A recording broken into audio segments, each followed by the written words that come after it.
You know, the darkness didn't come from the cradle of civilization.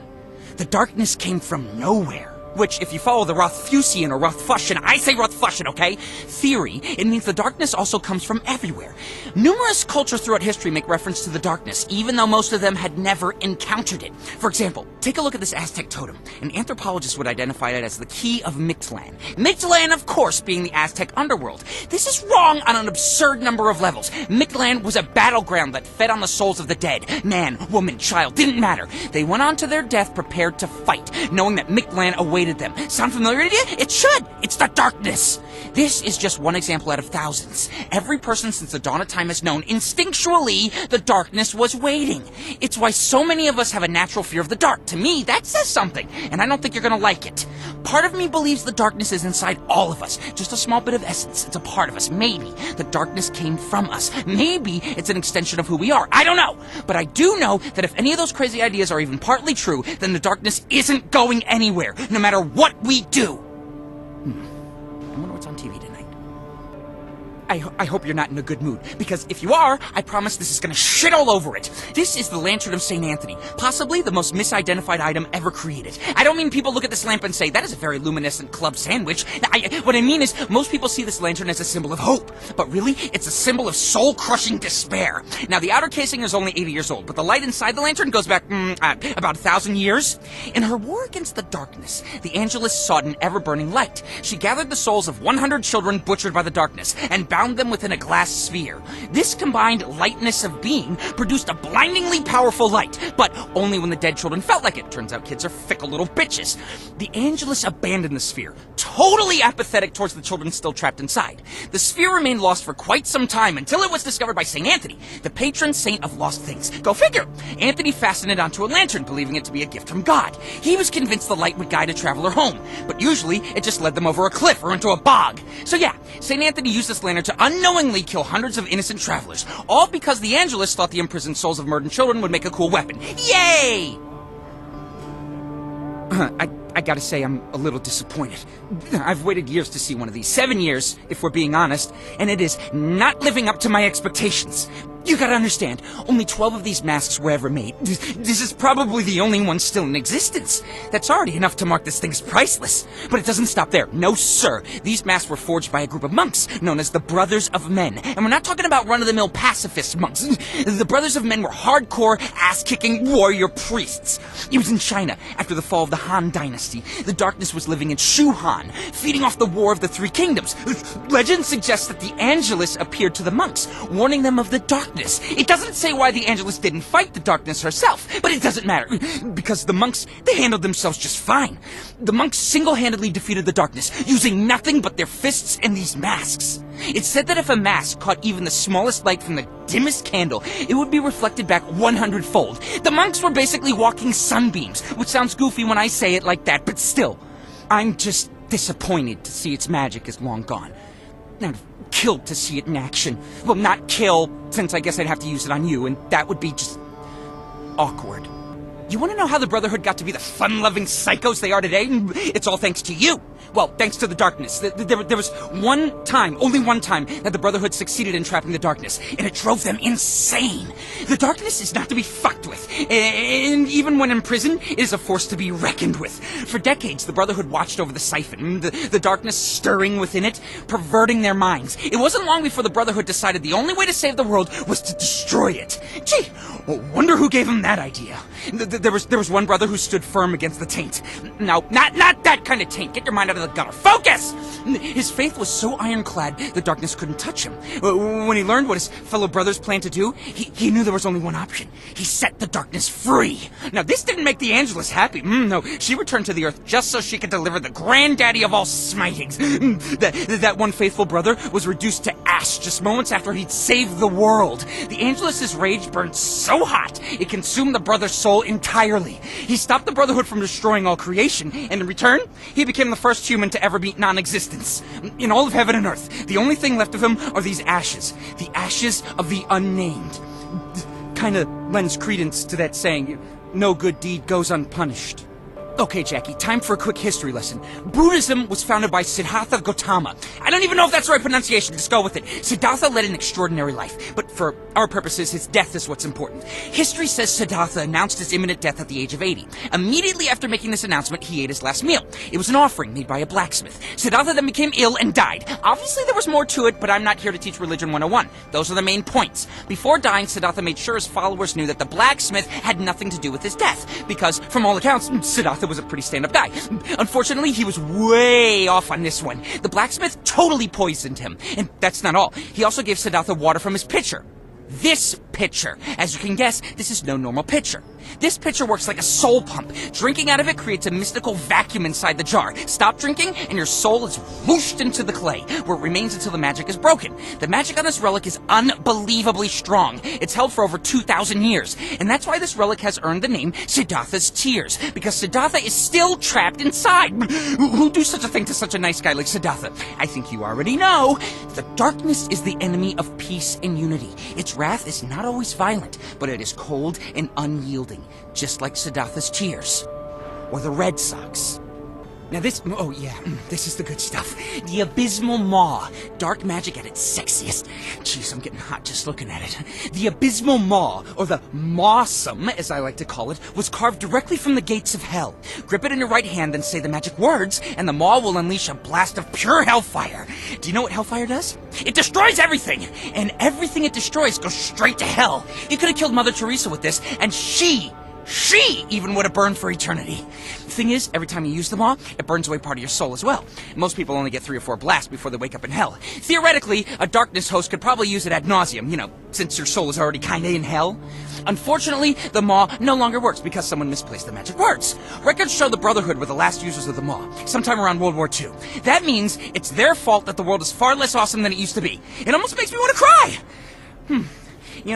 Maybe next time before you tear 5 or 10 of them apart, you could, I don't know, ask if they remember the words? Whoa, hold up. Whoa. Whatever you do, for the love of God, don't ever let that blade touch your skin. I mean, what do you think you're doing bringing that here? Well, okay, yes, this is your house, so I guess you can do whatever the fuck you want. But remember, I'm here to help you figure if what you want to do is actually something you don't want to do. Trust me when I say, using that knife falls into the latter category. That's a furba, which on its own is dangerous enough to a guy like you. A furba's blade will pin a demon to the spot. Once that's done, only the person who shanked the demon can free it. Now, it is possible that a normal furba wouldn't be strong enough to bind you, but this is the Trinity. Its blade was forged from the 3 nails that crucified Christ. Not normal! Extremely not normal! If you'd cut yourself with the Trinity, you would have been paralyzed. The only person who could have set you free would have been you, which you wouldn't be able to do because you would be paralyzed. Do you see the paradox here? Come to think of it, you ever decide to touch this stuff, just ask first. Alright, nothing big, just a simple, hey Johnny, is it okay if I touch this? And I'll say, sure, Jackie. That absolutely will not trap you in a never-ending loop of torment. Or I'll say the other thing. No! Jackie, you bring me the nicest things. Your methods could be a little less mass murdery, but who am I to argue? Anyway, you wanted to know about this piece. It looks like a panel from the Metatron Steely, I don't know, we're gonna say steel, okay? Which would be amazing if it weren't impossible. See, the Metatron steel was carried down from heaven by Enoch, way back at the start of time. This wasn't easy. The steel was a stone slab, carved directly from the seed of creation. On it was inscribed every revelation Enoch witnessed in heaven. The amount of knowledge contained on just an inch of this thing would shatter our every notion of creation. So, of course, someone fucking lost it. Lucky for us, someone else was smart enough to copy it. Well, parts of it. This is one of those parts. It's called the Sister of Light, and it's pretty important, at least concerning you. Think back to Genesis. There were only 2 things in the beginning, light and dark. The Bible says God separated the 2, turning light into day and darkness into night. But in actuality, the darkness just stayed the darkness, and the light became the Angelus, or, as it was once known, the Sister of Light. What is the Angelus? Well, not to bum you out, but according to legend, it's your other half, Jackie, and all it wants is to rip you open and burn away the darkness. Yeesh. There's just not an easy way to lay that on somebody. I don't know if you've looked inside this box, but the ashes in here? Yeah. definitely a dead guy. In fact, I think this dead guy used to be Cain. You know, first son of Adam and Eve, formerly of Cain and Abel, that guy. Now, there are two theories about what happened to Cain. The first claims that he married his sister and built a house where they lived until the day it collapsed, killing him. And honestly, that's so fucking boring I almost believe it. The second theory, however, claims Cain wandered the world for 100 years. See, God had set him on a path of atonement. So, alone, armed with nothing but his murder stick, Cain fought to rid our world of darkness. And by all accounts, he was pretty good at it. Not that I'm surprised. I mean, this is the guy who invented murder, fratricide, and hate crime all in one go. Obviously, he had talent. But talent won't get you very far against the darkness. Cain had heard of a woman called the Sister of Light. We know her as the Angelus. Cain tracked her down, seeking an ally against the darkness. Thing is, the Angelus is one nasty bitch. Real stickler for the rules. 100 years couldn't remove the stench of Abel's blood, so when the Angelus got a whiff of Cain, she burned him on the spot. Seeing as how I'm holding a box of his ashes, I'm inclined to believe the second theory. Okay, so you know the story of the Ten Commandments, right? Of course you do, okay? Moses went up a mountain to receive God's law. When he came back down, Moses found his people worshiping a new god, the golden cow. But they didn't call it the golden cow, it had a name. But legend says God struck it from man's tongue, never to be uttered again. Nowadays, we just call it the graven image. Well, Moses was pissed, obviously, so he disbanded this little cow cult. Some of his people, being of a progressive mindset, were like, hey, what about freedom of religion, man? To which I assume Moses responded, you're kidding, right? But they weren't. So, led by their high priestess, these, we'll call them Calvinists, left Moses and went into the desert to worship their graven image. It was there, according to legend, that the Calvinists met a dark man. You can probably guess where this is going. The dark man claimed to speak for the graven image. He said it demanded sacrifice, human sacrifice. These weren't the smartest people. So, it wasn't long before they were cutting out each other's hearts. When they got around to sacrificing the high priestess, she was understandably not too keen on the idea. So, to save her holy ass, she repented to the God of Moses. Surprisingly, this worked. The Angelus descended upon the altar, possessing the body of the high priestess. The dark man escaped. The people didn't. This one's a little tricky. You know the story of Noah and the Great Flood, right? Okay, humanity grows wicked, God floods the planet, family survives in a floating zoo. Classic Sunday school. Well, here's what really happened. As you know, the darkness feeds on human suffering. Well, let me tell you, if you think life sucks today, imagine how bad it was back then, before indoor plumbing. The darkness was at an all-you-can-eat smorgasbord of pain, and every meal was making it stronger. Seeing as the Angelus was indisposed at the time, God decided to step in with one of his great ideas. Noah builds the ark, God floods the earth. 99.9% of mankind dies a horrible death. Darkness is destroyed. Huzzah! But did that happen? No, sir! Guess who was waiting once the world is dried off? That's right. Needless to say, the Almighty had a little egg on his face. According to legend, God breathed his remorse into the first seashell that Noah found once he left the ark. That shell became known as Yahweh's Lament. I know, it's a different spelling. It's missing some letters. Place it to your ear and you will hear the voice of God. That said, only the truly mad or the nearly dead can fathom God's almighty words, which is kind of scary, seeing as how I think I can hear something whispering to me right now. Okay, not gonna think about that right now. Anyway, that's the deal with this thing. It's either Yahweh's Lament or it's a seashell. The world may never know. What you're holding is the very first artistic interpretation of the darkness.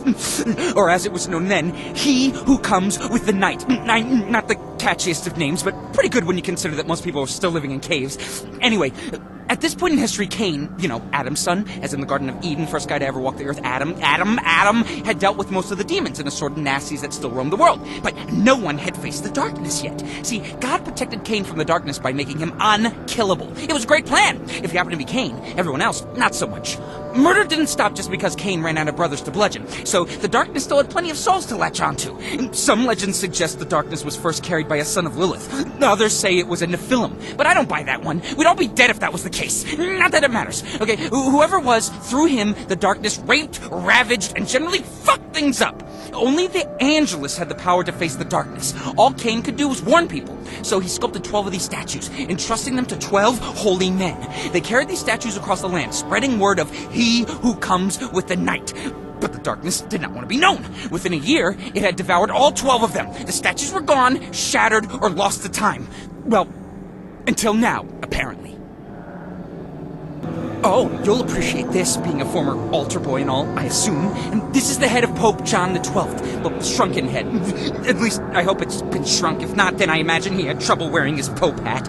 Anyways, turns out Lil John here was the only Darkness host to ever become Pope, which would explain why he's considered one of the worst popes of all time, though, ironically, not one of the worst hosts. You'd think the Darkness would have used the papacy to run rampant, but honestly, John the 12th spent most of his time disemboweling his deacons and boning up on the ladies.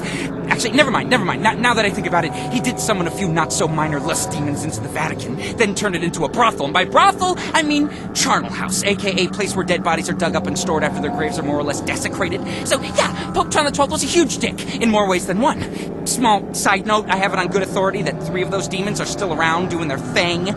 So, do yourself a favor and never take a naked tour of the Sistine Chapel. Not that they offer one still. Just don't. See this sexy guy right here? This is the Dark Man. As you can tell by the cute little demon heads on either side, the Dark Man was one of your predecessors. In fact, he's the first Darkness host we have any record of. We know there have been hosts before him, but none of them got statues, so fuck them. You know? No one knows who the Dark Man was, or where he came from. All we have to go on is one passage from the Hidden Testament of Moses. If I can paraphrase, it says, he walked out of the wilderness, a dark man who spoke with authority. You know, like James Earl Jones. And those words were black, even the wisest were swayed. Cue 40 years of horror unlike anything the world had ever seen. Oh yeah, you heard that correctly. 40 fucking years. Moses wasn't lost in the desert for 4 decades. He was fighting a war against Mr. Tall, Dark, and Stretchy. Seriously, I mean, what's up with this guy's neck? He's like a giraffe. Anyway, what were we talking about? Oh, the 40-year war, 40-year war. Before the war had ended, the Dark Man had eaten Moses' heart, which is the real reason Moses never saw the Promised Land. It's also probably why the Dark Man got a statue. I mean, killing Moses is a pretty big deal, historically speaking. Listen, I'm gonna tell you about this particular relic, but you gotta promise me something. No matter what I tell you, you can't let this get weird, okay? Okay. This is the reliquary of the Blessed Blood. It is said to contain a relic of untold worth, an object of unfathomable holiness, a preserved piece of flesh from the Messiah himself. Yes, that's right. We're talking about the foreskin of Jesus Christ. Except, here's the thing. There is someone's foreskin inside this reliquary. It just didn't belong to the holy member. It actually belonged to a guy named Miles from South Hamiltonshire. Don't ask how I know this. I just do. I'm an occultist, alright? Just forget about the foreskin. The foreskin is a distraction. There was nothing important about the foreskin, and we should both just forget it ever happened. Moving on. The container is what is so important here, okay? See, the darkness isn't the only power the Brotherhood wants to harness. They're just as interested in the Angelus. This reliquary was their first attempt to create a vessel that could hold the Angelus. It was a total failure. All it did was piss off the Angelus, and when she's pissed, she does like to burn things. Still, there's dark magic in here. Magic best hidden from certain people. And turning it into a possibly ridiculous foreskin holder was a good way to do that. Now, if you'll excuse me, I need to go scrub my memory with bleach and steel wool. Holy shit, Jackie, this is big. This is really big. You know how the siphon of the Angelus was designed to hold the darkness? Well, this is the prism of the brothers, and it's meant to hold the Angelus. After the darkness escaped the siphon, the Brotherhood vanished for a long time. So long, in fact, it was believed that they disbanded. But no, the siphon of the Angelus had been lost to them. Without it, they couldn't make good on their plan to shroud the world in darkness. Instead, they decided to burn the world with light, so they built this. When the darkness and Angelus re-emerged during World War II, the Brotherhood was waiting for them. Don't ask me how, because I sure as hell got no idea, but the Brotherhood defeated the Angelus, trapping her inside the prison, okay? Where, according to legend, she remains today. But here's the thing, Jackie. I'm looking at this prism right now, and I'm not picking up a thing. No holy essence, no dark magic, nothing. The Angelus is not inside the prism. In fact, it never even touched it. If I can be honest, this scares the living fuck out of me. The Angelus has not been seen on our world in 70 years. We thought it was because she was trapped in this, but she's not, Jackie. She's still out there. Where the fuck is she?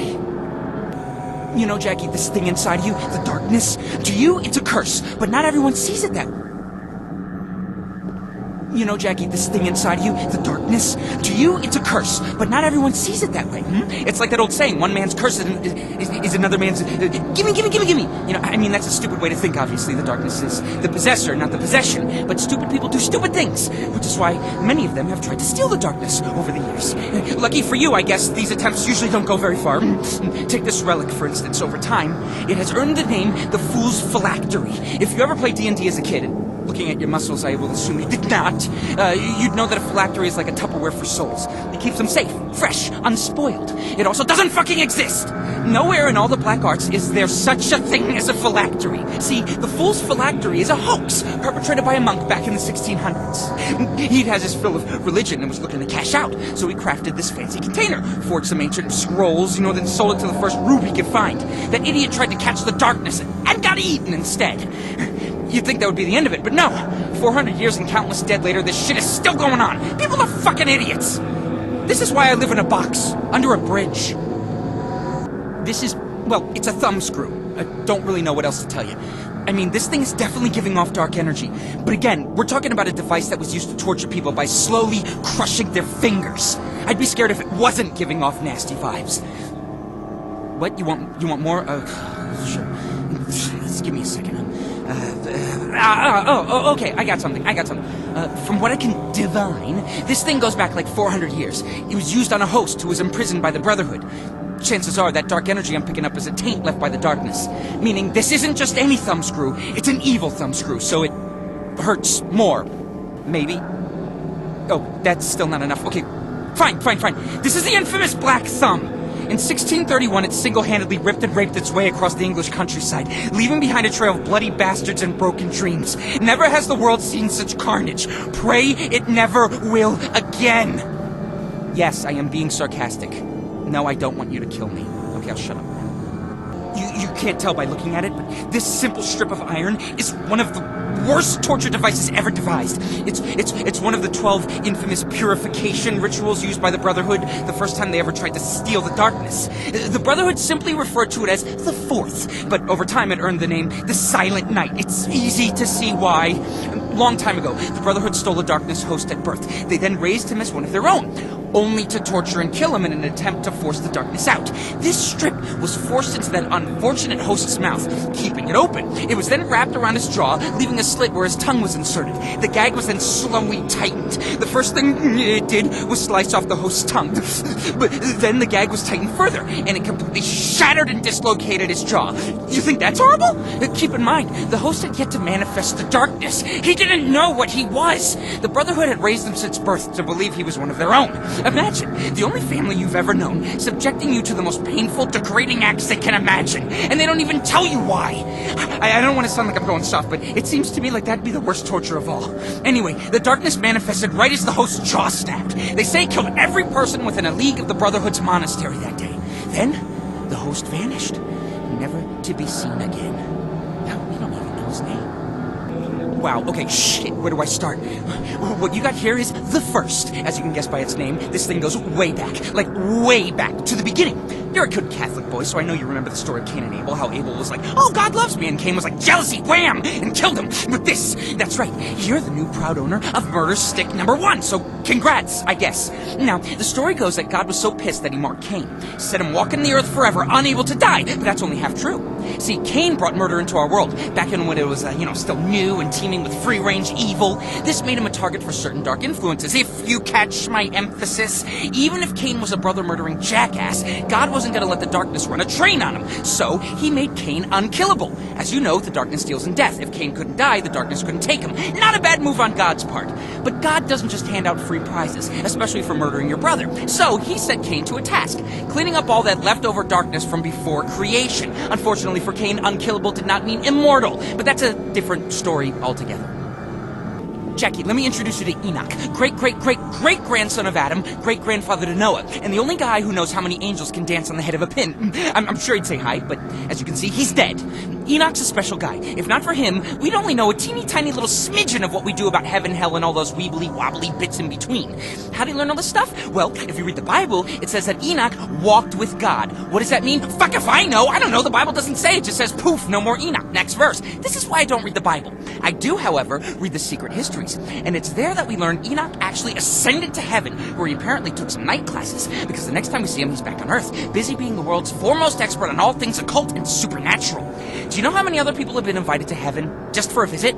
0! Seriously, they loved him up there. So much, in fact, that upon his death, a heavenly host descended from the clouds simply to inscribe his skull with the language of angels. That's the markings you see. No one has ever been able to decipher them. But when the skull is placed in absolute darkness, the markings emit a faint singing noise, which is kind of a cool thing.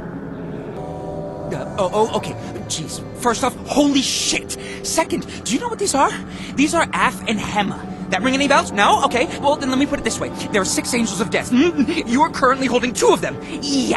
Okay. Their names are Af and Hema. Roughly, they translate to wrath and anger. It was on the 7th level of heaven that God bound Af and Hema with chains of fire and shadow, which was no small feat, mind you. These weren't your run-of-the-mill chubby cherubs. You know, the Af and Hema were roughly the size of a large volcano and packed 10 times the firepower, all right? Then again, God being God, you know, I guess it wasn't really a fair fight, but whatever. I'm getting off topic, okay? As the story goes, the Angelus asked God for a weapon to aid her war against the darkness. God was in a giving mood that day, so he reforged Af and Hema into the flames of creation, all right? Tempering them down into blades. These blades, these right here. Now, some say the angels are still alive within the blades, and I tend to agree. Try all you like, but you can't separate them. No. Try taking only one of them out of this room. It might slip out of your hand, or you might just drop dead of a stroke. Now, you never know, but they will not be parted. We're talking peanut butter and jelly, ham and cheese level of commitment here, man. Somewhere, somehow, Af and Hema are still bound by the chains of fire and shadow. The crescent of the sun, considered by many to be the greatest mystery and biggest letdown of the past millennium. You know, if you don't count Rocky V. The crescent was wielded by the Angelus approximately 800 years ago for half an hour. She claimed it was forged from a single drop of the sun's flame, that it would bring about the final end of the darkness. What she forgot to mention, however, is how the crescent would do this, which is important because she never got a chance to use it. Carrying it into battle against the darkness, she was immediately disemboweled. A bit anticlimactic for sure, but it only gets worse.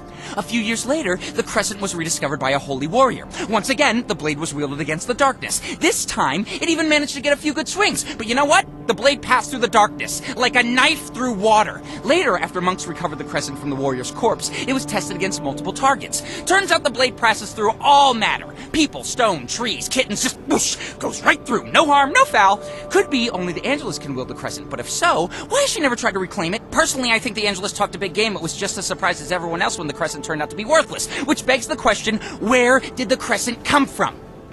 I got no idea, but I hope she kept the receipt. Think back to your high school history class. Wait, did you even go to high school? You know what, forget it. I don't want to argue, nor do I want you to punch me in the face. So I'll just catch you up to speed on some stuff I'm sure you already know. The lost colony of Roanoke was a British colony off the coast of what we now call North Carolina. As the name implies, it disappeared. Okay, the colony, not the island. 115 people just whoosh, gone. Okay, goodbye. To this day, no one knows what happened to them. Well, no one except for me and every other supernatural junkie on the planet. See, the darkness was first carried to North America by one of the colonists. And where the darkness goes, its enemies follow. One of those enemies, the Angelus, came to a nearby tribe of Croatoan natives. Influenced by the Angelus, a Croatoan maid slipped into the colony under cloak of night and massacred the colonists in their sleep. This is the weapon she used, Roanoke's Bane. But the Angelus had been mistaken. The darkness was not in Roanoke, as it was being carried by the colony's leader, John White. John was back in England, procuring more supplies. When he returned to find Roanoke deserted, the darkness knew the Angelus had been there. Unfortunately for the Croatoans, the Angelus had already moved on. They were defenseless when the darkness fell upon them, much like the colonists had been. Fair's fair, I suppose. Okay, I'm looking at this and what I'm seeing is the Chime of Deliverance. And mind you, this is a small but. All records of the chime say it was destroyed along with Solomon's temple back in 586 BC. That said, records have been wrong in the past, so who knows? Maybe it's the real thing. The chime first dates back to the 40-year war, that period of time when Moses and the Israelites fought the darkness in the wilderness. The chime wasn't designed to be a weapon. Instead, it was an instrument of safe passage. According to the secret histories, the chime was carried ahead of Moses' army and struck every 153 steps. Now, any army in history would tell you that ringing a bell nonstop is a bad idea. That's how your enemy finds you. Thing is, the darkness is no ordinary enemy, and the chime is no ordinary bell. You're in the mob. The mob is Italian. Italian's like opera, right? Well, you know how an opera singer can shatter glass by singing a certain note? Well, the Chime of Deliverance does the same thing, except instead of glass, it shatters darkness. The exact pitch has never been identified, but when struck, the chime emits a sound that can physically push back the night. Now, if you want, we can test the chime's authenticity. We just gotta hit it, make it sing. And this is a much larger butt. A butt of epic proportions, really. It might disintegrate you. Just saying. Ooh, the Deceiver's Grasp. The third most infamous glove of all time, right behind the sparkly one and the one that didn't fit. And the Deceiver's Grasp was designed to be used in conjunction with the Abysmal Maw. If you don't know, the Maw was a mystical hand cannon that shot pure hellfire, but consumed the user's soul in the process. It only took a few thousand damage before someone got the idea to protect themselves from the Maw's side effects, and so the Deceiver's Grasp was forged as a sort of damnation contraceptive for your hand. Current theory holds that the Brotherhood created the glove, which would make sense, since it employs a rather nasty bit of transference magic. See, when laced with the blood of another living person, the glove allows you to wield the Maw without having your soul burnt away, whereas the poor sap whose blood you used will spend eternity cozied up beside the fires of hell.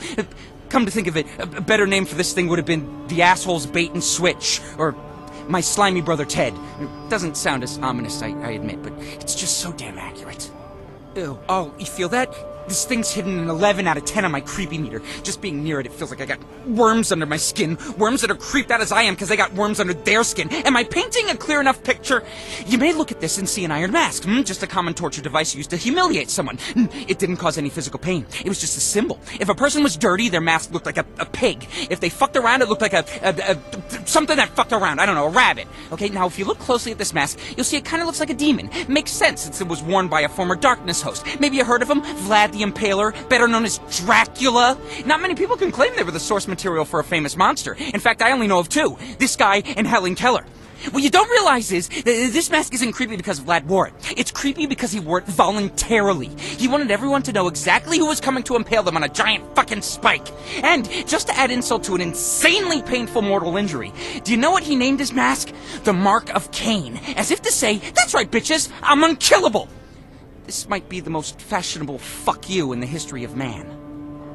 You know, this isn't the first time the Brotherhood has tried to take the darkness. Yeah, things look bleak right now, but believe it or not, they've done worse. A lot worse. It was a long time ago. So far back, no one knew the Brotherhood even existed. They'd been around, but necessity required they keep a low profile. See, they were watching the darkness, studying it, learning what made it tick. They already knew enough not to fuck with the darkness, so if they were going to move against it, they needed to be totally confident in their knowledge. I have to give them credit. The Brotherhood knew what they were doing.